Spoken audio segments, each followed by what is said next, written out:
오늘은 나는 청소하고 나중에 실리콘 방금 치기 전에 실리콘 아, 이거 실리콘 직접 다 치신 거예요? 우리가 칠 이 실리콘이요? 주변에다 실리콘 다 치고 이거를 하루 종일 아침부터 밤 8시까지 오전 때까지 이거 아마 이렇게 접히는 부분이 많아서 다 그랬어요. 올렸어요. 네. 좀 투대게 아, 이것도 열로 이렇게 감아 올리는 건가 봐요? 네, 열융합으로 조심하세요. 여기 서 계시면 안 되실 것 같은데. 이 정도는 뭐 저보다 더. 아, 너무 물이 탁 떨어져가지고 그래서 예. 그레이스가 수평면 평평하면은 완벽해. 예, 모슬 앵카를 쳐도 지가 자착해서 딱 예, 들러붙어서 무엇이 내려왔는지 또 물 한 방울 안 되는데 예, 고난이 양상은 예. 그래서 아예 다 뜯어내고 그 다음날 저 물 엄청 맞았어요. 우리 수해복구했어요. 예, 예. 이제 비가 와도 별 문제가 없고 아이고 비 오는 것마다 스트레스였어요.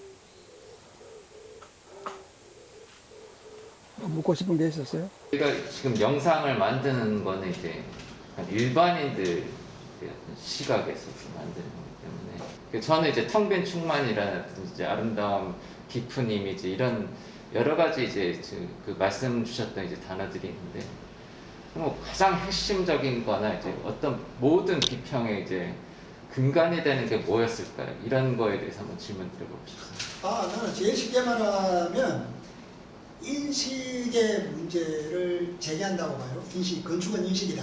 대중적으로 말하자면 뭔가 이상하다 이거야. 우리가 보던 거하고 다르다. 이게 왜 이랬지? 질문을 이야기해야 돼요. 질문을 이야기 안 하고 그러니까 사람으로 하여금 뭔가를 생각하거나 건드리지 않으면 이건 존재하지 않는 거예요. 그러니까 그게 공간의 크기로든지 공간의 느낌으로라든지 형상으로라든지 재료라든지 수많은 방식들의 건축은 있는데 그 방식대로 보는 자, 건드리는 자, 읽는 자에게 건드려야 돼요.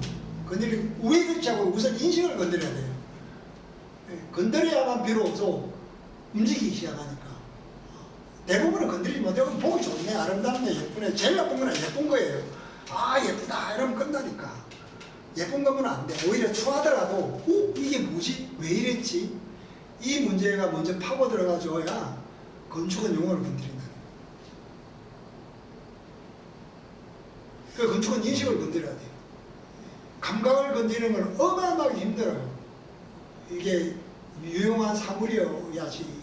그래서 그래. 이제 그러니까 제일 짧은 어떤 지식을 현상학적인 어떤 그 체험을 중요하게 항상 말씀하셨던 것 같은데 그렇게 이해도 되는 건가요? 체험뿐만이 아니라 그냥 건축의 형태가 인간에게 뭔가 불러일으킬 수 있는 궁금증이 있어요. 그러니까 그 대중에게 당하실 수 있는 제일 파워풀한 거는 형태예요, 형태. 형태야말로 건축이 대중에게 첫 번째 말을 거는 방식이기 때문에 이 몸짓 제스처가 돼요. 그것이 늘 그렇게 보이는 것이 아니라 뭔가 이상해야 돼요. 뭔가 없애야 되는 게 있고 잊어야 되는 게 없고 뭐 이런 방법으로든지 하나여야 될 게 두 개고 뭐 이런 등등으로 인해서 건드리지 않으면 이게 존재 자체가 출현하지가 않아요. 그래서 꼭 현상학적인 게 아니라 대중에게는 현상학보다는 어쩌면 금방 말하는 이 형태의 그 변형들 이런 것들이 훨씬 더 중요하다고 봐요. 건축이 그 사회에서 말을 걸고 건축을 건축으로 대하게 만드는 첫 번째 발걸음이라고 생각해요. 지난번에 잠깐 이제 만나 뵀을 때 이제 세계의 건축 대통령을 랭쿨하스라고 말씀 주셨고 이제 한국의 건축 대통령은 승효상 선생님인데 이 두 사람 다 지금 말씀해주신 부분에 대해서는 그 상관없는 사람들이잖아요. 그래서 어떤 건축의 어떤 흐름을 주도하는 이 사람들이 언급하지 않고 관과하는, 그러니까 어떻게 반대로 보면은 더 이상 이용하지 않은 부분일 수도 있을 것 같은데, 그런 어떤 미스테리한 부분, 그 어떤 이렇게 막 전율을 일으키는 이런 부분에 대해서 강조하시게 된 이유가 있으십니다. 이게 첫 번째 질문이고요.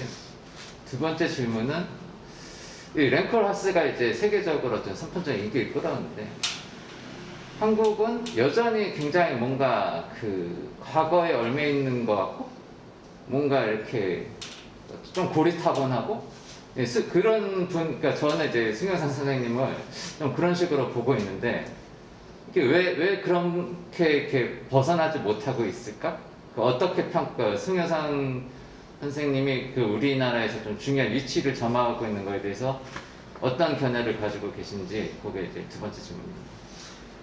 나는 90년대부터 세계 대통령은 랭코라스고 한국의 대통령, 건축 대통령은 승영상 소장이라고 생각을 한다고 얘기를 했어요. 그런데 랭코라스는 정말 이름에 걸맞게 건축의 흐름을 바꿨어요.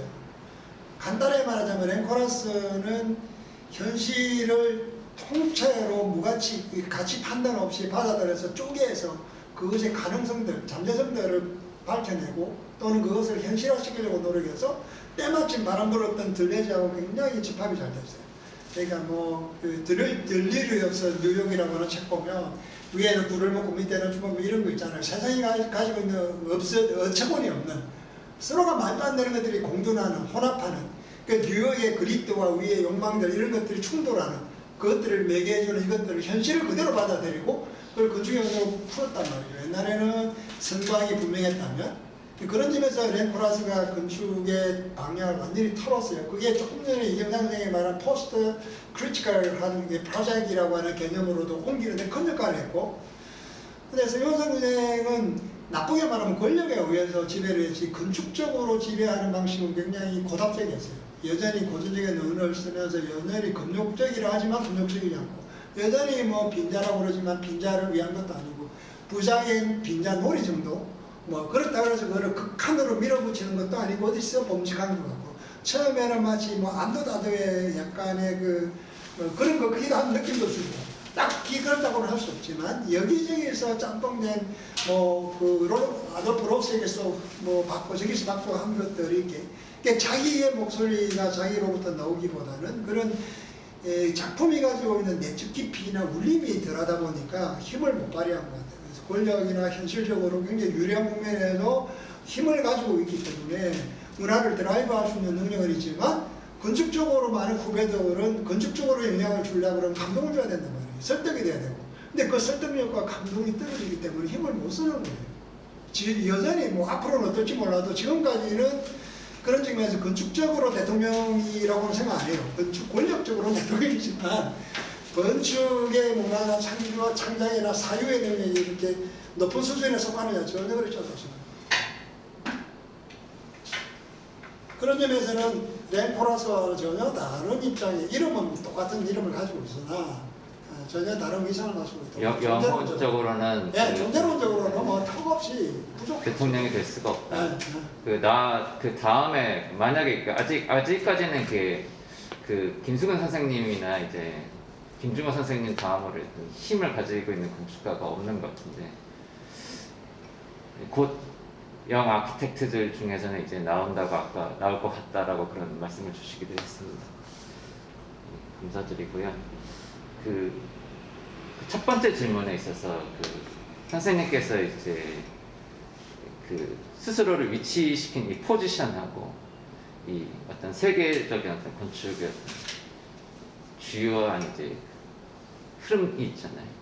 근데 이제 첫 번째 질문은 이게 조금 이렇게 좀 같이 가는 것 같지는 않고 이렇게 좀 전혀 다른 맥락 속에서 있는 것 같다라는 게, 그게 어떻게 보시는지, 왜 그렇게 포지션을 잡으셨는지, 이거에 대해서 이제 아까 드린 질문이랑 비슷한 질문일 수도 있는데 한번 다시 질문 드리겠습니다. 이 랭콜 하스는 굉장히 분석적이고 데이터적이고 형태적인 거는 이제 신경을 쓰지 않고 대신에 이제 퍼포먼스에 대해서 건축은 그냥 퍼포먼스다. 뭐 이렇게 얘기를 하잖아요. 그래서 이거에 대해서 좀 전혀 다른 맥락성상이 있고 이제 어떻게 보면은 그런 건축은 퍼포먼스라고 주장하는 것들이 이 어떤 지식인 계층이나 대중 모두에게 지지를 받았다고 생각을 하거든요, 저는. 그래서 어떻게 이제 평가를 하시고 교수님의 어떤 위치는 어떻게 보시는지 한번 다시 질문 드려보겠습니다. 나는 랭코라스뿐만이 아니라 뭐 세상에 칸트가 있다 하더라도 칸트가 어느 부분은 내가 충분히 수용할 만하지만 어떤 부분은 나는 도저히 받아들일 수 없다라고 하는 것처럼 랭코라스가 아무리 세계 건축 대통령이라 하더라도 그 사람이 실무에는 유리할지 몰라도 그 사람이 과연 우리의 삶에 어느 정도의 좋은 측면에서 이바지하느냐라고 하는 것을 곰곰이 생각을 해보면 그렇게 도움이 안 된다고 생각해요. 랭코라스 있으나 없으나 세계는 아무 상관없어요. 그 얘기는 이 사람이 정말 휴메니티를 위해서 건축가로서 작업이나 글을 통해서 우리에게 큰 도움을 주느냐? 난 도와준다고는 생각 안 해요. 그런 측면에서 나는 이제 랭코라스를 여전히 비판적인 입장에서 바라보고 있고, 그 다음에 성과학을 어느 선에서는 우리가 성과학을 이게 넘어서야 되지만 성과학을 그냥 무시할 수는 없어요. 성과학을 분명히 알고 그 사회를 움직이거나 넘어서거나 가로짓기 하거나 그렇게 해야 되는데 이 사람은 그런 게 없잖아요. 그런 측면에서는 실제로 존경한다는 거는 없고 건축적으로 배워야 될 것도 나는 없다고 봐요. 다만 건축가로서 살아나가는 태도로서는 훌륭하고 건축가들이 많이 따라야 할 하나의 전형이라고 생각해요. 그런 점에서 나는 그 사람과 이제 거리를 가지고 있고, 그렇지만 건축의 세계의 담론 속에 내가 비껴나 있다고 생각 안 해요. 세계의 거대한 흐름 속에 있지만 어떤 점에서는 랭코라스하고 공유하는 지점이 있어요. 예를 들어서 랭코라스가 베니스 비엔날레 총감독을 할 때 그 펀더멘털이라고 하는 걸 했어요. 그거는 나와 전적으로 동감해요. 지난 100년간 서구 건축이 얼마나 많은 제3세계의 문화들을 유린했느냐. 그 속에도 살아남은 것들을 좀 들고 와봐라. 그리고 이제는 우리가 살아가야 될 것이 그런 그 제국적 또는 그 호모지나이즈 하는 그런 그 동일화하는 건축이 아니라 우리가 살았던 역사하고 환경이 다르기 때문에 우리는 우리의 삶의 방식으로 우리의 길을 만들어야 된다고 생각해요.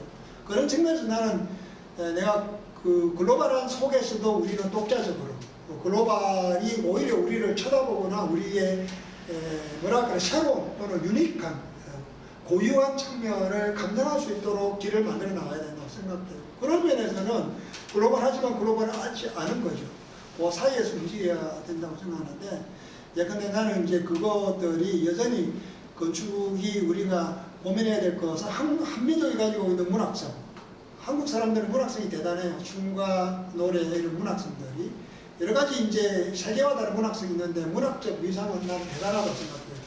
그래서 문학적 가치를 잘 흡수하고 그게 시의 형태든 소설의 형태든 산문의 형태로든 건축이 어떻게 잘 만나서 문학의 자연분이 건축으로 드러나기를 바라고 있죠.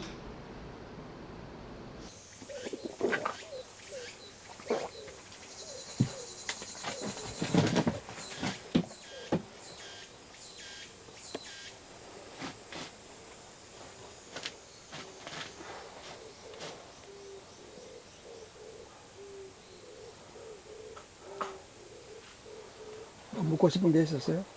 그 유튜브에 댓글이 하나 달렸고요. 그 질문을 주셨습니다. 그 몸은 원하지 않을지 몰라도 이제 영혼이 원하는 지점을 어떻게 인지하셨고 공간에 어떻게 구체화하고 계신지. 영혼과 몸. 예. 몸은 기본적으로 쾌와 불쾌의 축에서 움직이잖아요. 그 다음에 우리가 정신이나 마음이나 또는 영혼이라고 부르는 거는 쾌와 불쾌가 아니라 기쁨과 슬픔의 축에서 움직여요. 그러니까 몸은 그냥 두면 게을러서 중력에 순응해요. 게으르고 쾌하고 싶고, 중력에 순응하고 싶고 쾌하고 싶고, 이게 몸의 논리죠. 그래서 그 몸의 논리를 저항하는 게 후마니타스예요. 후마니타스가 로마인이 그리스 버추, 덕을 들고 와서 파이데이아를 교육화시켜서 인간으로 만드는 거지. 그게 이제 휴먼이고, 그 후마니타스라 보니 오늘날 인문학이 그거예요. 그 힘이죠. 그 이제 인간의 몸이 중력에 순응하고 쾌를 쫓으니까 불쾌를 멀리하고 그 인간의 몸을 이제 세우는 거죠. 파이데이아를 통해서. 이제 정신은 그것을 통해서 일어나지 몸에 순응하면 그냥 가는 거예요. 그래서 금방 얘기했듯이 몸의 논리는 편하고 중력에 순응하고 게으르고 그냥 두면 게으르고 관성에 따라가고 그리고 쾌를 취하고 싶어하고. 근데 정신은 이제 기쁨을 찾죠. 기쁨과 쾌는 다르잖아요. 기쁨은 의미의 차원이라면 쾌는 감각의 차원이고. 그래서 그걸 어떻게 하느냐 그러면 우리가 흔히 이 집에서 산다거나 뭐 행위를 한다거나 하는 것은 대부분 이제 몸의 논리에 따르죠. 걸어가거나 뭐 운전을 하거나 이런 것들. 우리도 모르게 그게 시콜로브스키가 얘기했듯이 자동화되어 있어요. 우리 몸은. 그래서 보지만 보지 않고 틀었는지 안 틀었는지 몰라요. 자, 몸은 저질러요. 그거 다 생각할 수가 없기 때문에 생각하고 몸은 움직이지 않거든요. 그래서 그런 공간이 이제 나는 수평성의 공간이라고 봐요. 항상 사람은 이제 뭐 생활하는 거는 수평성 속에서 움직이니까. 그런데 그 장미와 빵의 그 비유처럼 흔히 말하면 이제 빵은 몸에 해당되는 거죠. 몸은 배불러야 되고, 그리고 이제 맛있어야 되고. 근데 장미는 맛이나 그런 효용성이나 감각보다는 정신의 기쁨, 마음의 기쁨을 누리게 해주는 대상이잖아요. 그래서 그런 것처럼 이제 우리가 건축가라고 그러면 주로 이제 단면적 사고를 가지고 오셔야 된다고 할 때 아파트처럼 두부처럼 이렇게 잘라가는 공간이 아니라 수평의 공간이 아니라 단면에 오르락내리락하는 공간을 만들어내는 게 이제 건축가의 문제인데 그래서 수직성은 바슐라는을 융계의 공간이라고 했지만 건축적 공간이기도 해요. 수평성이 일상성이라면 이제 건물이나 혹은 건축가 건물을 나눈다면 아마 건축은 장미고 건물은 빵이지 않느냐 이렇게 이제 대중적으로 설명할 수 있을 것 같은데 그 정신과 구분하는 것은 금방 말해 몸의 논리에 저항하면서 정신이 쫓아가는 의미의 차원으로 넘어가는 거죠. 그래서 그러기 위해서는 이제 수평성의 공간에 우리가 흔히 말하는 기능과 상관없는 그런 보이드들 주로 이제 나에게는 수직성이죠. 수직성이 그런 일상적인 삶의 행위에 뭔가가 하나 더 들어올 수 있는 가능성, 일종의 문제방인 거죠. 그러니까 수직성이 곧 카이로스가 아니라 수직성이 우리 영혼의 영혼을 건드리는 거죠. 그런데 뭐 아무리 수직성이 있어도 뭐 몸에 기운 사람은 뭐 모든 것을 돈으로 보듯이 모든 것을 몸으로 보겠죠. 쾌와 불쾌로만 보겠는데 그것도 어떤 사람에게는 기쁨의 대상이 되거나 또는 금방 말한 카이로스 의미의 공간으로 들어가는 하나의 과정이나 문지방이 될 수 있겠죠. 그러니까 그게 보편적으로 이러면 이렇다라고 하는 그런 논리는 뭐 우리가 알다시피 말이 안 되는 논리고 그래서 그 수평성이 육체라고 그러면 이제 수직성이 나에게는 그런 이제 영혼이나 정신이나 마음의 공간이다. 지난번에 말한 크로노스와 카이로스 빗대에서 그렇게 설명한 거 그게 이해하기가 좀 힘들었나 보죠. 그러진 않으신 것 같고 뭐 그분이 어떤 부분을 이제 이해하셨고 이해 못하시고 그런 거는 제가 판단할 수 없고요. 그냥 질문이 그냥 제가 똑같이 그냥 예, 거의 그대로 전달해 드리는 입장이라서 아마 직접 댓글을 달아주셔도 지금 보니까 그분이 직접 그럼 대답을 듣고 뭐 또 의문이 있으시면 또 다시 문답이 이루어지면 더 좋을 것 같다라는 생각이 드네요. 그러니까 제가 그분의 포인트를 정확하게 짚는지 아닌지 제가 잘 모르겠어가지고 나도 그런 걸 잘 안 보니까 예. 뭐 봐야 댓글도 달고 SNS에 하는데 잘 안 하니까 일부러 안 들어가면 잘 안 보죠. 예. 아무튼 몸과 그 정신을 나누는 것은 그렇게 쉽게 나누면 돼요. 그리고 오랫동안 인간은 휴먼 비잉 할 때 휴먼은 바로 그 몸에 저항하는 거예요. 몸이 나쁘다는 건 아니라 때로는 몸을 이제 이렇게 세워야 되니까 이렇게 세워서 그 점프도 해야 되고 날기도 해야 되고 몸을 자꾸 이제 눕기를 원하잖아요. 눕고 안 움직이를 원하고 그걸 이제 몸을 그 일종의 아까 말한 파이데이아처럼 연습을 시키고 훈련을 시키고 교육을 시켜서 좀 더 좋은 몸으로 만들어가는 것은 정신이고 마음이고, 그래서 그 마음은 그 몸의 논리와 전혀 다른데 얘기는 그런 논리죠. 그건 이제 개인마다 다르겠지. 그 의미의 영역이 어디 있는지, 기쁨이 어디 있는지, 쾌와 다르게. 몸은 쾌와 굵게 축에 움직인다는 것은 수긍이 되죠. 이게 직접적으로 지금 그 벽면에 이제 나타나는 이제 굉장히 면도칼로 이제 찢어놓은 듯한 창문이나 이렇게 중간에 이렇게 약간 그 부유하는 듯한 다리나 이런 것들이 직접적으로 그 어떤 정신에게 필요한 그렇죠. 그런 것들을 이제 그렇죠. 유발시키는 장치인 건가요? 그렇죠. 근데 이제 나에게는 몸을 씻는 행위가 몸뿐만 아니라 마음도 씻고 싶으니까, 정신도 씻고 싶으니까, 예. 그냥 가는 것이 아니라 꼭 건너가고 싶었어요. 다리라고 하는 어떤 장치를 통해서 건너가야 되는 것이. 이 세계가 어쩌지간에 다르다. 성스러운 영역으로 들어가는 데는 그런 문지방이 필요하잖아요. 이제 건너가는 게 필요하고, 이런 모든 것들을 생각해서 이제 이런 공간의 형식이 이제 한 번만에 나왔겠지만, 그렇게 건너가는 것, 이게 이제 인식을 하게 되는 거죠. 건너가면서 인식을 하잖아요. 그리고 이게 찢은 것도 마찬가지로, 이게 찢으면서 내가 이 창이라고 하는 거는, 어제 우리 노면서도 그런 얘기를 했는데, 그 아드 프로스가 인용한 그 오스카 와일드의 글이 재밌는 게 있어요. 그 양반이 그런 얘기를 했거든. 신사는 창밖을 보지 않는다. Gentleman never looks out of the window. 나는 이 창은 바라보기보다 빛이 들어오는 것이고, 또 어떤 거는 바람이 들어오는 것이고, 빛과 바람. 근데 빛이 이렇게 하늘에서 땅까지 내려오고 싶었지. 칼로 자르듯이 잘라서, 나에게는 이 빛이 밝기를 해주는 것이 아니라 하나의 존재로서, 덩어리로서 이게 집안에 들어오기를 바랬지. 사슴으로든 움직이고. 그래서 가급적 가장 얇고 가장 높게 자르고 싶었는데, 우리나라 창호 능력이 그거밖에 안 돼서 어쩔 수 없었던 거죠. 그러니까 그런 것도 일종의 나에게는 인식의 대상이라서, 뭐 그거 하면 이렇게 되느냐, 이렇게 마치 당구공 치듯이 툭 치면 이렇게 되느냐라고 코설식으로 물으면 대답이 안 되고, 그건 아까 말했듯이 그렇게 그 기다리는 자가 연습하는 자에게 문이 열리듯이 그런 마음을 가진 자에게만 그것이 하나의 의미의 영역으로 열리지. 모든 것을 빵으로 보는 사람에게는 뭐 장면을 쓸모없는 거죠. 그렇듯이 그 사람의 마음하고 공간하고 이렇게 같이 맞물려야 되는 거예요. 사람과 상관없이 공간만 주어지면 그러면 그렇게 되느냐? 그렇게 될 리가 없죠. 근데 공간을 아무렇지도 않은데 뭐 사람에 따라서 일체 유심조처럼 어제 뭐 불교 얘기 잠시 나왔어요. 뭐 돌멩이 보고 떡이라 그러면 떡이 되나? 그것도 안 그렇죠. 우리가 인간과 사물이 이렇게 만나서 의미가 만들어지듯이 인간과 분리되고 인간이 사물과 분리돼서 마음대로 사물의 의미를 부여할 수도 없고, 사물이 그렇다고 인간을 마음대로 이렇게 들어와서 인간을 변화시킬 수 없듯이 그게 묘한 어떤 공속의 관계를 가지고 있고, 그걸 이제 하이데거는 존재라 부르죠. 그 두 개 전체를 만들어주는 어떤 근거들, 어떤 아우라들, 어떤 분위기들, 이것이 이제 그 두 개가 만나게 하는 거니까.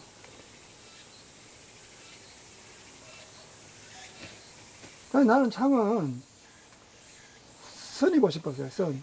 수직이거나 수평이거나. 직선, 선. 그 어쩔 수 없이 환기를 되는 거는 가장 작은 점이고 싶었어요. 근데 창업자가 저거보다 더 작게 못 만든다고 그러니까. 점이 안 된 거야. 정사각이 된 거죠. 난 점을 만들고 싶었어. 아주 작은 점을 곳곳에 찍고 싶었고, 창은 필요한 곳에 수직선과 수평선, 그것도 맥시멈으로 하늘과 땅까지. 저쪽에 있는 창이 제외된 거는 그 위에 이제 프로젝트를 딱 그려야 되니까, 그까지 올라간 거예요. 계단에 이거 수직선도 끝까지 올라갈 수밖에 없는 거예요. 이렇게 맥시멈으로 그냥 자르는 거지. 허락되는 만큼만. 작품을 거의 다 완성해 가가지고 계신데요. 아직 멀었습니다. 아직 멀었나요? 온 만큼 또 해야 됩니다. 네, 그래요? 네. 그냥 그런 생각만 하시나요? 아니면 이렇게 작업하시면서 네. 그 약간 이게 일반 주택이랑 다르다? 근데 이제 기술적인 게 아니라 네. 그 약간 그 심미적인, 네. 그러니까 여기 계속 쭉 있으시면서 일반 주택이랑 이제 공간적으로 많이 다르잖아요. 네. 그래서 뭐 좀 특별하게 느끼시는 게 있으셨는지 좀 궁금합니다.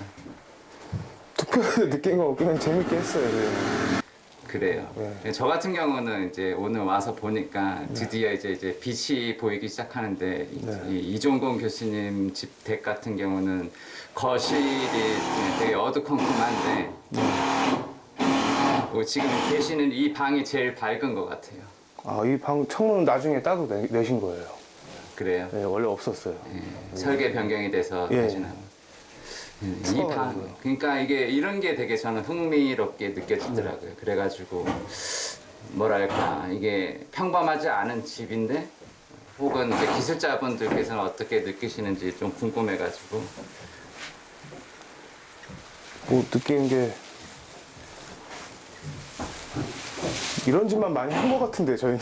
그래요? 그래가지고 뭐 하겠습니다. 네, 네. 안녕하십니까. 저는 문승욱 감독입니다. 지금 현재 이종건 평론가님의 건축학 개론을 원작으로 하는 다큐멘터리 건축학 개론을 촬영 중에 있습니다. 지금 그 중에 일환으로 이종건 선생님이 직접 지으시는 본인의 집 건설 현장에 와 있고요. 제가 건축학 개론을 찍게 된 거는 일단 첫 번째 책에 감명을 받았고요. 요즘 지붕을 안 하니까 이렇게 하는 사람이 있는지 모르겠어요. 이거는 그냥 제가 디자인한 거라. 그리고 제가 개인적으로 영화랑 건축은 매우 가까운 예술이라고 생각을 합니다. 그래서 영화 할 때부터 건축에 관심이 많았고, 사실은 영화 배경이 다 건축이거든요. 그러다 보니까 이제 본격적으로 건축 다큐를 몇 년 전부터 만들어 오기 시작했고, 이제 나름 그 정점으로 이종건 선생님을 촬영하게 됐습니다. 물론 이제 그 전에 박진태 선생님은 제 작년에 촬영을 했고요.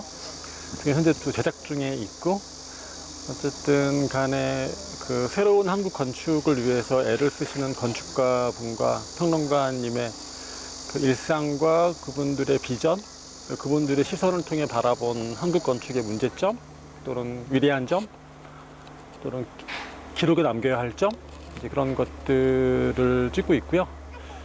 박진택 그 건축가님의 다큐는 한 70% 완성됐습니다. 그걸 조만간 공개하겠습니다. 예. 감사합니다. 이종건 교수님 다큐는 언제 완성이 되는 건가요? 아마 올해 말까지 촬영을 해서 내년 초쯤이나 초중반쯤 아마 시청자들에게 찾아갈 것 같습니다. 1차적으로는 맞다. 그 1차적으로는 12월 중순에서 말 사이에 티빙에서 첫 선을 보이고요. 그 다음에 재편집을 해서 극장판은 아마 내년 중반쯤 아마 극장에서 대표될 것 같습니다. 아우, 기대됩니다. 박진택 다큐도 마찬가지고요. 그렇습니까?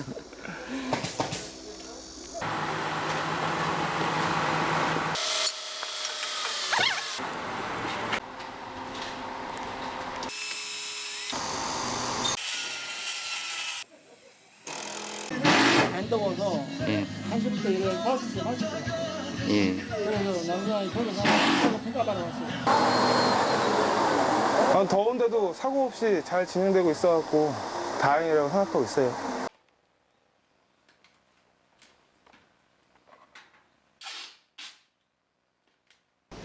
어떤 지난 30년간의 비평 작업이 물질적으로 전환되는 어떤 지점 이렇게 보시고 계시는 건지 이게 첫 번째 질문이고, 두 번째 질문은 아까 잠깐 말씀 주셨는데 그런 그 비평의 거울이 되는 그 인간에 대한 생각들에 대해서 그 이전 그 집토크에서 잠깐 말씀 주셨는 것 같은데요. 한번 다시 그 이게 그 양평주택도 이제 계속 촬영을 해갈 거기 때문에 그 뭐 하여튼 양평주택에서 중요한 어떤 설계 포인트들 어떤 동시에 그 지난 30년간의 이제 그 비평의 거울이 됐던 공간에 대한 생각들 요거에 대해서 설명해 주시면 감사하겠습니다. 그동안에 또는 앞으로도 그 해야 될 생각들이 이 건축의 하나의 실무에서 다 드러날 수는 없다고 봐요. 그게 무관할 수는 절대 없지만 집 하나에서 내가 했던 모든 생각들이 나올 수는 없죠. 당연히. 그 케이스에서 나는 이 문제를 어떻게 다룰 것이고 그동안 생각했던 주로 생각을 많이 해왔던 글을 많이 썼던 사람이 작업을 하면 어떤 방향을 잡을 것이냐 이런 게 이제 극명하게 나타난다고 봐요. 그건 어쩔 수가 없는 거고 이제 그런 점에서 집은 내가 가지고 있는 워낙 이제 적은 돈으로 출발도 해야 되고 등등 하다 보면서 그런 그 현실적인 제약 속에서 건축을 해야 된다. 나는 이제 이 집은 적어도 로스하고도 비슷한 생각을 좀 가지고 있지만 허시여야 된다. 이건 뭐 하이데거도 마찬가지죠. 하이데거 열심히 공부해서 사람들이 막 이상한 작품을 하이데거에 연결시켰지만 하이데거가 지은 집을 한번 보세요. 허시거든요. 하이데거도 허시라고 그러는데 나도 그냥 이게 디스 허시라고 부르는데 그냥 집은 허시여야 된다. 아트웍이 아니라 그런 생각이 많고 그 다음 집은 무엇보다도 안전해야 된다. 그런 측면에서 요즘에 젊은 애들이 막 통유리창을 하고 막 이런 정도가 나는 이 철부지라고 생각돼요. 집은 무조건 아무도 못 들어와야 돼요. 이게 유리창을 깨서도 못 들어와야 돼. 그래서 어떤 그 오프닝이 굉장히 작아서 몸으로 못 들어오게 해야 된다고 생각돼요. 그렇게 철저하게 하나의 세계를 만들어줘야 되고 그런 생각들 하나하나들이 이제 왜 이 욕실을 이렇게 만들었고 이거는 왜 이렇게 만들었고 이거는 왜 만들었느냐 등등 모든 것들에 이제 내 생각들을 펼치고 그것들을 내 삶의 공간으로 만들어서 이제 지어서 살아갈 예정이죠. 그래서 그것을 단 한마디로만 말하자면 집은 그냥 허시인데 그동안 사람들이 집을 전혀 다르게 마치 예술작품처럼 생각했구나라고 하는 생각에 나는 반대를 하고 있어요. 그런 생각도 있고 그 다음 그러면 집이 허시되기 위해서는 어떤 것들이 필요하냐. 그리고 집은 우리가 말하는 집은 몸이 사는 집이기도 하지만 내 삶의 영혼이 사는 집이기도 하고 앞에 거기서 내 영혼을 꿈을 꿔야 되니까 영혼에서 울려나오는 어떤 요구들이 있어요. 그 요구들은 집은 어떻게 응답해줘야 돼요. 그 응답하는 방식이 실적으로 그게 현실적으로 낼 수 없어요. 영혼은 모든 것들 물질로 대답할 수 있는 것이 아니기 때문에 영혼에 대답해 줄 수 있는 것은 시밖에 없다 생각합니다. 실적인 방식으로 집이 어떻게 영혼을 만족시켜 주느냐 이런 점들이 이제 내가 감당해야 돼. 적은 돈 안에서 내가 할 수 있는 공간 안에서 만들어 간다고 생각해요. 이게 제가 약간 좀 이해가 안 되는 부분 하나 있어서 다시 한번 질문 드리겠습니다.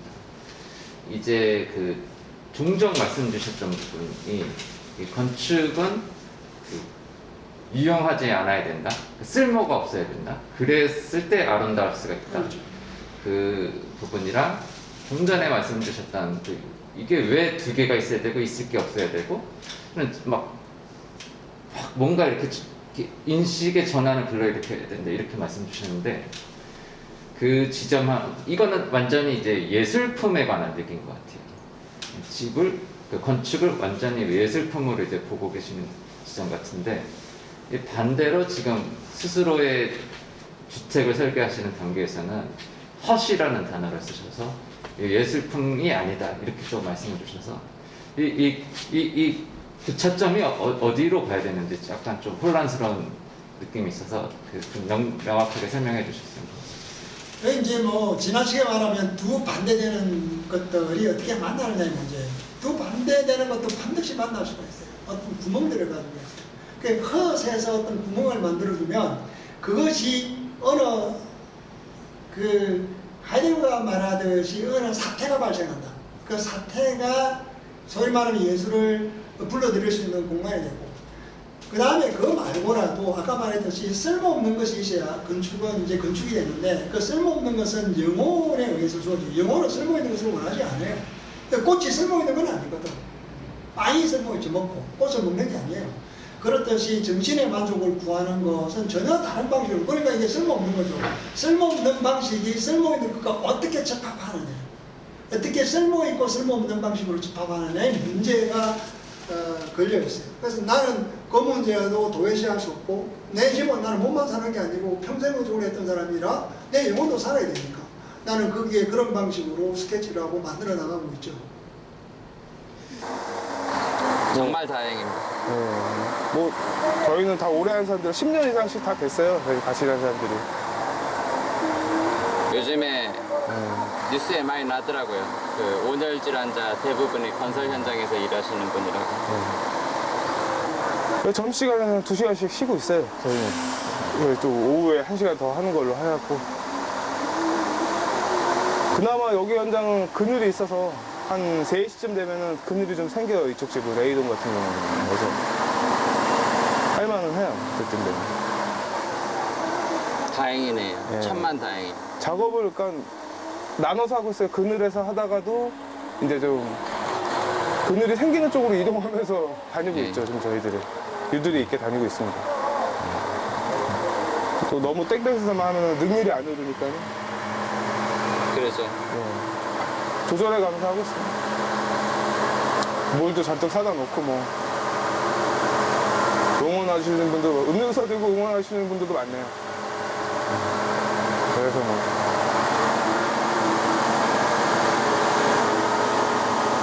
솔직히 다 힘든데 보면은 여기 가장들이 2명 있거든요. 가장들이 쉬고 싶을 거예요. 가장들은 다. 그걸 하루하루 구워라. 그렇겠죠. 네, 아무튼 그렇습니다. 그래도 뭐 여기 교수님이랑 소장님이 잘해주셔갖고 그 더운데 서로 또 의견 안 맞고 충돌하면 더 힘들거든요. 작업자들끼리도. 뭐 그런 게 없으니까 뭐 아주 좋습니다. 현장 분위기도 좋고.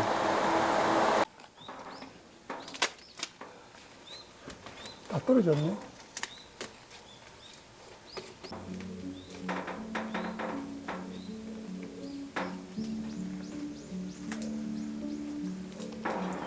뒷문이 한번 내려가야 되겠네. 또 들어가서. 이 정도만 하면 돼. 이 정도만 하고 그 다음에 그 정도만 하면 돼. 바람 불어도 밑에 치는 거야 뭐. 여기 아래에 있는 것도 여기 3M에다 붙여야 되겠다.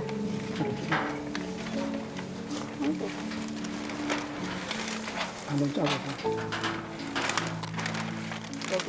여기다 붙이면 어때요? 여기.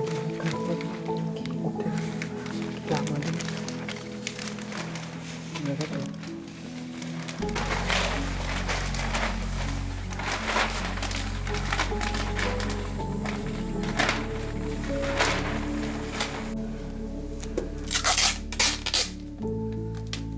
하는 게 안 하는 거 빽빽 낫지.